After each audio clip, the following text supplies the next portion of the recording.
Humans, including me, are capable at achieving expert levels of procrastination. What? Don't act like you haven't been there. Your brain is responsible for every behavior we display, including procrastination. And it may arise from a conflict between two areas of the brain. Today, on Brief Brain Facts, we'll look at how we can resolve this conflict, while also addressing the brain mechanisms involved in the art of delaying until tomorrow what should be done today. Procrastination is the act or habit of putting off or delaying, especially something requiring immediate attention. According to some researchers, women tend to procrastinate less than men. Anxiety can have both a positive and negative effect on procrastination. For instance, anxiety is distressing and thus may make someone get started on a task, thereby avoiding procrastination. Unfortunately, anxiety can also lead people to delay completing a task, thus inducing procrastination.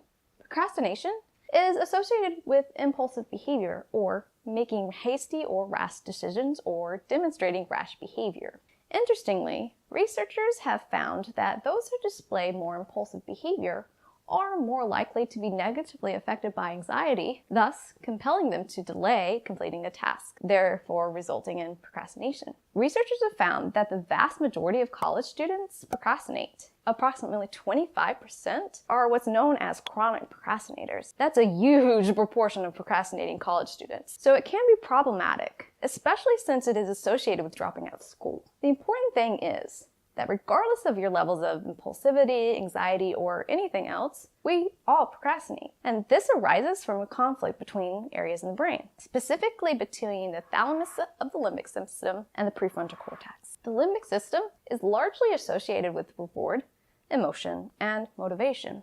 Thalamus, located in the limbic system, is correlated with self-regulation when directly communicating with the prefrontal cortex. The circuitry between the thalamus and the prefrontal cortex have also been associated with addiction. This self-regulation mechanism has been a key indicator in procrastination.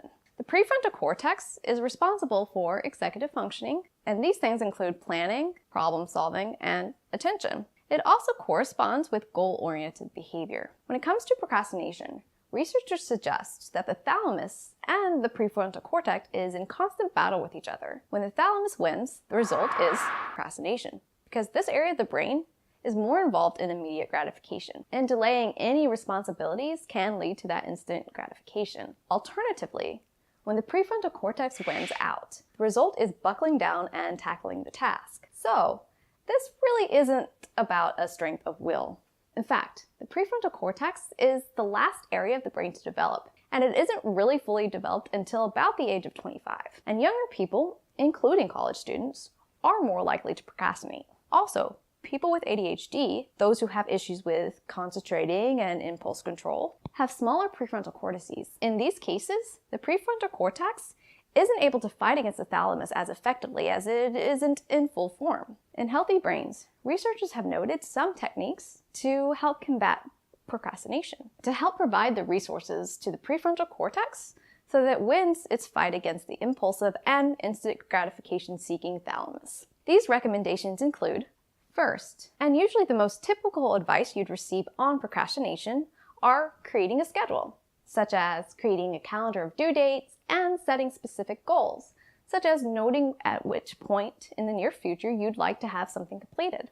Honestly, these don't really work for me. So learning your own time management strategies often has to be done via trial and error. The next two are actually very effective for me, and they consist of, first, getting quality sleep. Researchers note that lack of sleep not only makes you slower and more likely to make mistakes, but also makes one more likely to procrastinate, because quality sleep has been shown to impact self-regulation, which impacts procrastination. The final recommendation scientists have are to take breaks. When one is forced to do a daunting task, like learning the periodic table of elements, at least that's daunting for me, it requires mental energy that gets spent.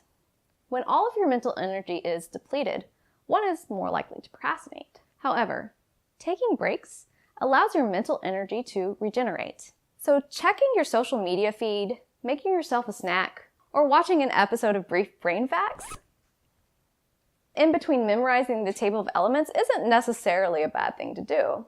as long as you return to your task. Stop procrastinating and subscribe to our channel. And make sure you hit that like button. And as always, thank you for watching.